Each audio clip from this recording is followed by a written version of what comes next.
What happens when two lifelong friends join forces to disrupt the roofing experience? In this episode, we dive into how Alec and Zoe built East Coast Roofing Systems to deliver a white glove experience in an industry known for anything but. From dynamic automations to granular pricing models, they are building a business where every touch point is intentional. Alec and Zoe are co-founders of East Coast Roofing Systems near Philadelphia with backgrounds in manufacturing, distribution, design, and real estate. They're not just roofing contractors, they're systems thinkers building a scalable, customer-first brand. Their obsession with clarity and precision is evident in everything from drones and photo reports to SOPs that function like assembly lines. They believe roofing isn't just about shingles, it's about eliminating fear and friction for the homeowner. If you want to see what happens when white-collar systems thinking meets blue-collar execution, this episode is a must-listen. Let's get into it with Alec and Zoe from East Coast Roofing Systems. Welcome to the Roofing Success Podcast. I'm Jim Aline, and I'm here to bring you insights from top leaders in the roofing industry to help you grow and scale your roofing business.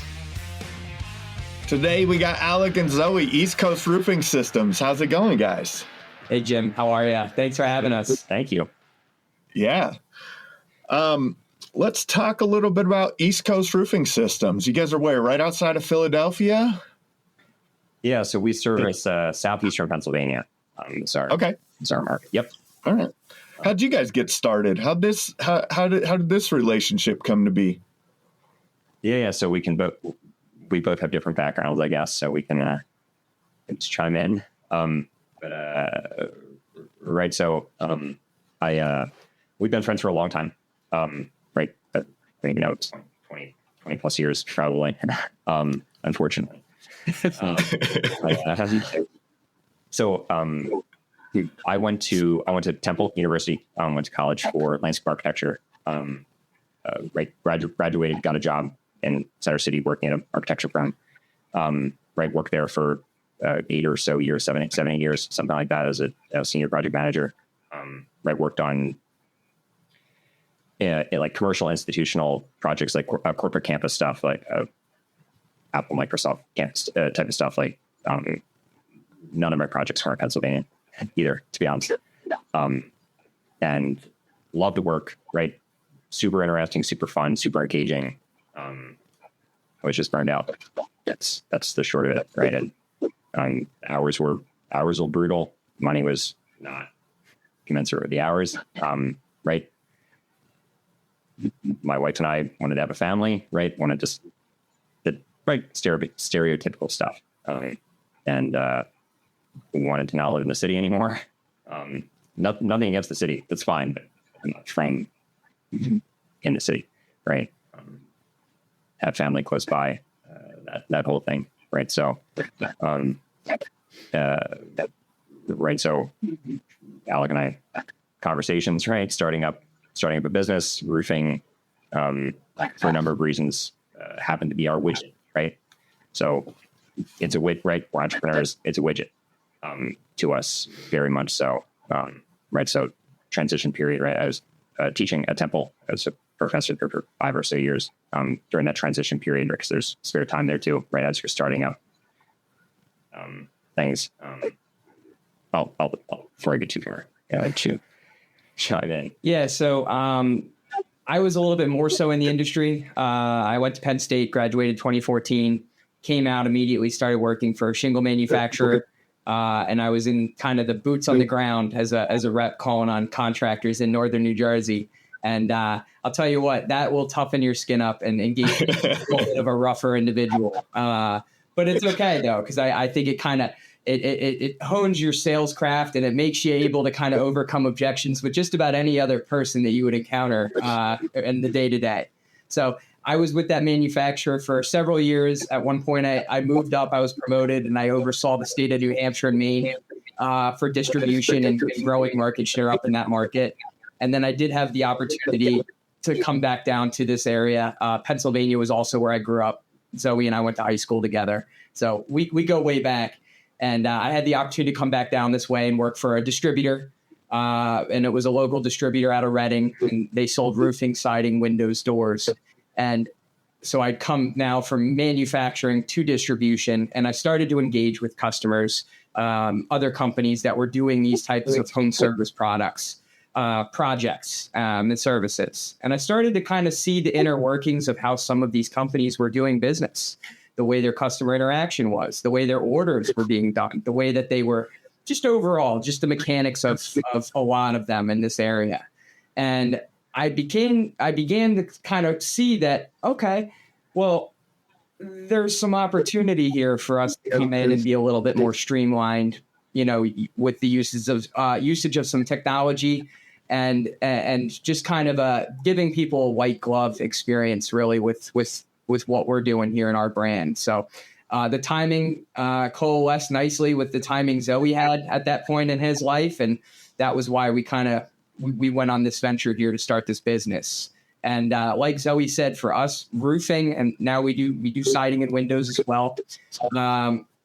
This is more of just a widget for us. We do view ourselves as business owners. It just so happens we do roofing. You can do carpets, you could do painting, you could do HVAC. There's several other avenues, but for us, this was low hanging fruit for me, just given my experience in the industry already, to kind of step into this role. So. Yeah. And to a higher level too, I think there's the home service industry to a certain extent is like an untapped industry, I think, for business owners as a whole, right? So that also pretty recession resistant for certain verticals within it, right? So that was super interesting to both of us, right? And Alec had experience, and it was a good in to that, right? Where like you can pick a ton of other industries, right? Like marketing, fintech, et cetera. They've sort of been pretty consolidated, right? Capital, whatever have you. Where home service is pretty fragmented. It's still a lot of family-run businesses type of thing. Nothing wrong with that. Nothing wrong with that at all. However, from an entrepreneurial point of view, there's a lot of opportunity there because of that. Because once things get consolidated, they also they trend towards, they're always at a finer point, right? They're always towards the cutting edge. Money does that, right? It attracts talent. So that was interesting to us too. Yeah. And those years in distribution and manufacturing, Alec, like that I could see how that would be like, oh, I see this business a little bit more clearly than maybe another business that we would try to go into, right? Like there's always that, it's kind of, what is it? The cash flow quadrant by Robert Kiyosaki is you start off as an employee, then move to self-employed, then business owner, and then investor, right? Like as an employee, you're learning the business, you're learning the skills. Like I've actually taken jobs earlier in my life that I was like, I want to work here to see if I want to own this business. Like, like, is this what it looks like from the outside? Right. Like, and a couple of times I found out, boy, that was not what it looked like. I'm glad I didn't just go and start that business. So what have your guys' thoughts? Like you're really talking about, you came into this with the mindset of building a business versus being a roofer. So what were some of those initial plans or initial thoughts that you had where you were going to, the things that you felt like you could improve upon what was happening in the industry already? Yeah, that's a great question. I'll be quick. I know you have a lot of thoughts. I think that, right. So I've done it. I know you have done some real estate investing too. I've done a decent amount of real estate investing too. So I've worked with a lot of contractors, right, through that. I GC'd a lot of my own flips and rentals, and it's similar to hiring, right? You interview 20 to get one type of activity, and seeing the customer experience, right? of those contractors leaves something to be desired. Everyone is not like that. Not saying that at all. And there's a niche for everybody, right? Some people want that, right? Some people like different experiences. That's totally fine.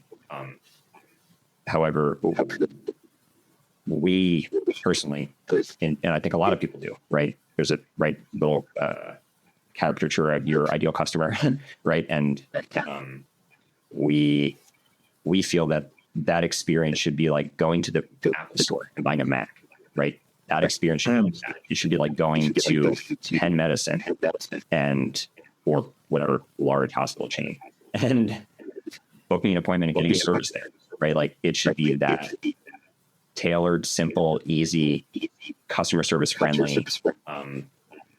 Can make some negative comparisons. Some large cell phone providers and internet providers are not terribly customer service. Yeah. That's what I saw mostly. Super high level. The customer service experience was incredibly lacking, right? All touch points, right, throughout the process, right, from communication to clear expectations being set to clear documentation of things, right? And I used to write my own contracts that I would give to them to sign too, and write spec sheets and stuff to hold them accountable. But they certainly weren't providing that to me, which was normal in my other job. Yeah. Besides that, right? Like, anyway. Well, sorry, I'll let you go. I know you have a lot. Yeah. So a lot of what we want to do and kind of building the brand around giving somebody a good white glove experience, right? They need a home service done and having them have a nice positive experience. A lot of that is communication for us and education. Most customers, they get a roof, they call, they need a roof, they see water coming in, right? Most people, if they're lucky, they'll get one roof done in their life. Maybe if they're lucky, they'll get two. You're not getting them often, right? And most folks they're not even really thinking about it. So a lot of what we do is education of the customer. When we go out, explain to the customer, hey, Mrs. Homeowner, here's what I see that's happening right now. Here's why that's happening. And here are the action steps that we're going to take to fix that problem for you or get that rectified. And I think that value and showing a customer and educating them on that process and what that looks like is really something that is lacking, I think, in the industry. It's just people don't know otherwise. And then it does come down to this guy was less money than this guy. Yeah, well, that guy got on the roof and he explained to me exactly what they're going to do and why they're doing it. I know more about roofing than I would care to know otherwise. And that's where we're trying to, and that is our customer ultimately, is the customer that still does want to buy on value. Because you could be the cheap guy one day and then the next day another guy will come in and undercut you and then take your lunch. So we want to try to circumvent that and approach it a different way. And what are some of the lessons that you've learned in the implementation of this so far? That there are customers that are not aligned with that mindset and what we're looking to do. Some people are just cheap. No. Yeah, that is one thing though. There's some customers that you can lead a horse to water, but you can't make them drink, so to speak. And so there is some of that. But we've also learned that there's customers that might even want a next level of white glove service. So we're constantly looking to just improve and really kind of tailor our craft to give them that.